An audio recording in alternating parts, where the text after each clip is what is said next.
Oh hey, sorry I didn't see you there. I have no idea what that. What is up guys? My name is Tausif Hussain and today I'm going to be showing you something a little bit different. It's a 90-second short film I made using only one household light. That's super interesting, and make sure you stick around right after the short film because I'm gonna kind of show you my thought process and kind of like pre-production, post-production, actual production, everything. So I'm gonna kind of take you through my mind and everything I thought of and how I built up and made the actual film. So if you're interested in that, make sure you stick around, and without further ado, it's time to level up.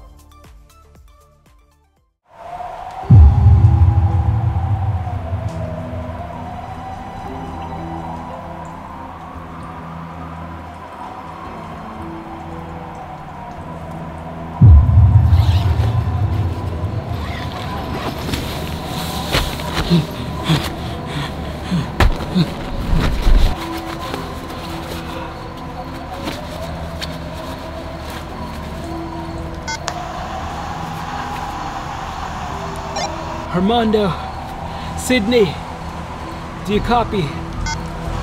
Paging home base. Damn it!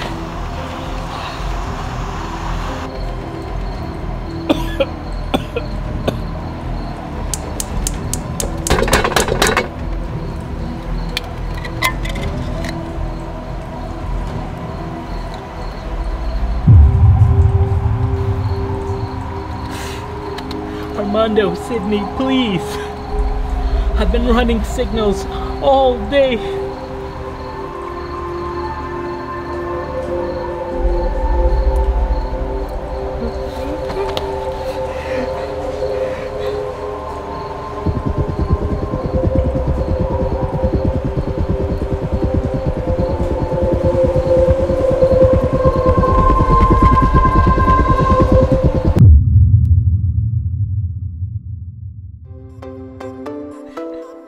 What'd you guys think? Be honest. It was a masterpiece, right? Okay, so when I first saw the challenge by Sidney and Armando, I was super stoked because lighting is such a key part of filmmaking and photography. So limiting to just one household light meant that you had to be really creative. Oh wait, is the light off right now? You saw what I did there? So using only one light was the first challenge, but your boy was up for the task. Guess who's back? The second challenge that I had was actually fitting the entire story arc into those 90 seconds, which was really tough for me. I ended up eliminating a lot of the footage that I shot, but hey, learning process, right? And last but not least was the acting. Now, it's safe to say that acting's, it was my first rodeo.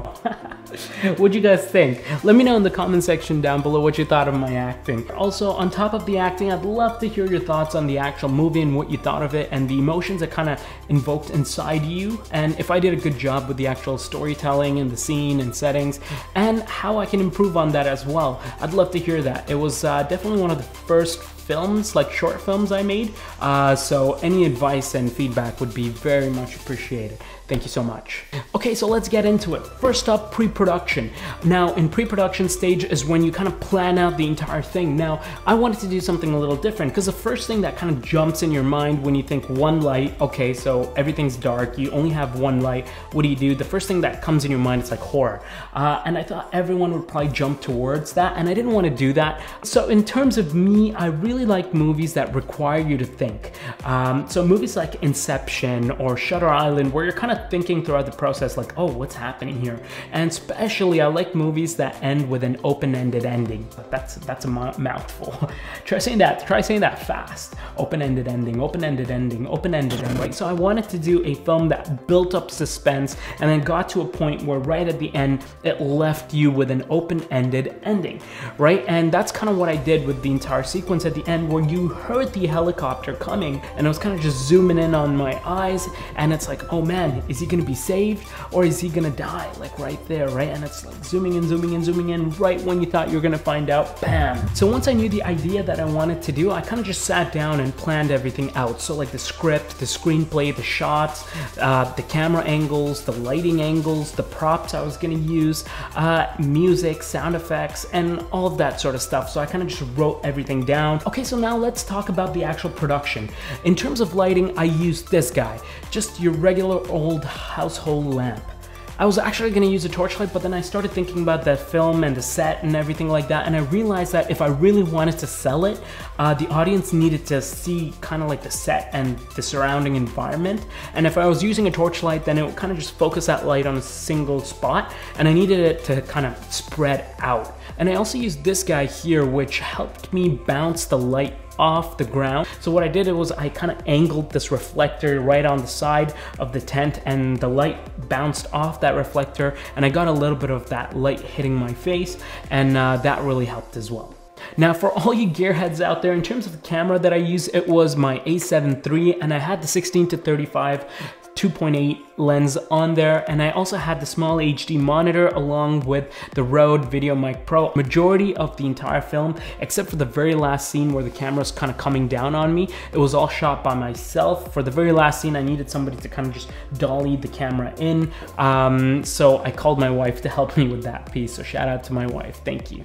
In terms of camera movement, I didn't want too much movement in the actual shot, because I felt like if I just kept it in one place for most of the film, it kind of gave the stuck feeling, which further accentuates the film. And any shots of the actual set, I wanted to have it not on a tripod. I wanted to do handheld shots, because I felt that that handheld look gave it a little bit of uneasiness. As for the camera angle, if you saw one of my last couple of videos, I don't remember which one, but I'll link it right up here. I kind of talk about how if you're filming somebody from the top, it kind of makes them look a little bit weaker, whereas if you're filming somebody from the bottom, it could make that person look a little more powerful and more in control. So I use that to my advantage. So right at the start, where I was kind of coming into the tent, I had the camera angle low, and looking up at me, I just survived an avalanche, right? So that shows me as a little more powerful.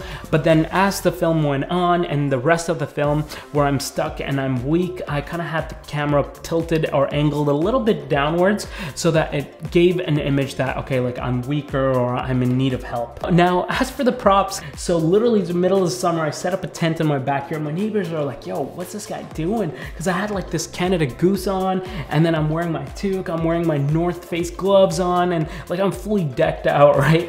And to sell the cold aspect of it, I had to get like this vape thingy, and then I would kind of take in some of that air, and then I would just keep it in my mouth, go lie down, pretend like I was just there all along, and then I was just like cough it out and like make it look like, okay, like the air is really cold. And last but not least, the entire set in there, like the bedding, the stove, the backpack, the torchlight, the pan, the beans, and all that stuff. I was just kind of like listing off some things I could put in there. Not too many things, but a few things in there where it would give the image that, okay, we set up camp here, and this is like I've just kind of returned to the camp. Okay, so now let's talk about post-production. We're almost done through this stuff. Now, colors are really important when you're trying to convey the mood and trying to set the tone for the actual film. So a lot of these directors, when you watch movies, if you notice, some scenes will be a little bit bluish, some scenes will be a little more warmer colors, so it'll be a little more brown or orangish. So deciding on what tone or what feelings you want the audience to feel when they actually watch your film, you got to know that first, and then you can decide what kind of tones you want to use. So in my film, I decided to go with bluish tones because I wanted to convey a little bit of the coldness. We're out in the Arctic, so I wanted it to feel really cold, so I stuck with the bluish tones and stayed away from the warmer tones. The third thing I want to talk about is sound effects. Now, sound effects are super important and super paramount to any video or film that you're making, because it really helps transport the audience to that location, or to give more realism to what you're actually showing on the video. So for example, in this scenario, I wanted the audience to think that I'm on a mountaintop and I'm out hiking in the snow, whereas I was actually in my backyard with the AC buzzing, and like it was just noisy and stuff. So I had to use a lot of atmospheric tones, like the Arctic wind howling and stuff like that. I kind of put at the background to sell it more. And also for things like the walkie-talkie, like that was not a walkie-talkie. That was literally like my doorbell alarm thingy. And I legit just put in like the walkie-talkie sounds. And the music. How could you forget the music? The music is super important to also set the mood. So this took me forever. Like I legit spent like 2-3 days just browsing through stuff, like just on my free time. time. And then I finally decided on something. So for the first soundtrack that you heard right at the beginning of the film, I wanted to evoke concern and kind of like suspense and build up. So I used that soundtrack, and then right at the ending or middle to end, I wanted the audience to feel pity and sadness for the character, so I changed the soundtrack to something else right when I said 5 days later, and then it kind of brought out, okay, a different soundtrack, a different emotion, like, oh my god, this guy has been like living there for 5 days, like, is he gonna die? Like, what's gonna happen? I feel bad for the guy. All right, guys, so that kind of sums up what I wanted to share with you guys in terms of the making of this film. There were a few more items, but this video is getting too long, so I'm gonna stop there. One of the key takeaways that I took, and also I hope you can take from this video, is that when you are making a film or a video, then try to reverse engineer it, right? When you can imagine what the final product you want looks like. So in this scenario, like I could imagine what the entire short film would look like what kind of scenes I want, what kind of setting I want, what kind of music I want, what emotions do I want out of it, what colors, the mood. Then you kind of plan for the entire film right from the start, right? So I knew what props I needed, I knew what music I needed, I knew everything before I went into it, and that really helps clear things up, and then you can just go in there and crush it. All right, guys, that's it for today. Thank you so much for joining me. I hope you enjoyed this video. I hope you found this beneficial. If you did, then make sure you crush that like button. If you like content around tech, gadgets, filmmaking, tips and tricks, and lifestyle, then make sure you go ahead and smash that subscribe button. And I just want to give a special shout out and a thank you to Sidney and Armando. Their channels will be linked down below in the description, for giving me this opportunity to explore and get out and act. Like, I've never done acting before, so thank you guys. And I also want to say a special thank you to my audience. I know I don't say this as much as I need to. Huge thank you to all of you guys, over 3,000 of you guys, which blows my mind. It's like there's over 3,000 of you guys that are willing to watch the stuff that I create and I put out and support, and it means a lot to me. So thank you so much, guys. And I really hope that my videos are not only beneficial to you guys, but are also giving you guys entertainment value. So thank you again for joining me, and that being said, I will see you guys on the next one. Peace.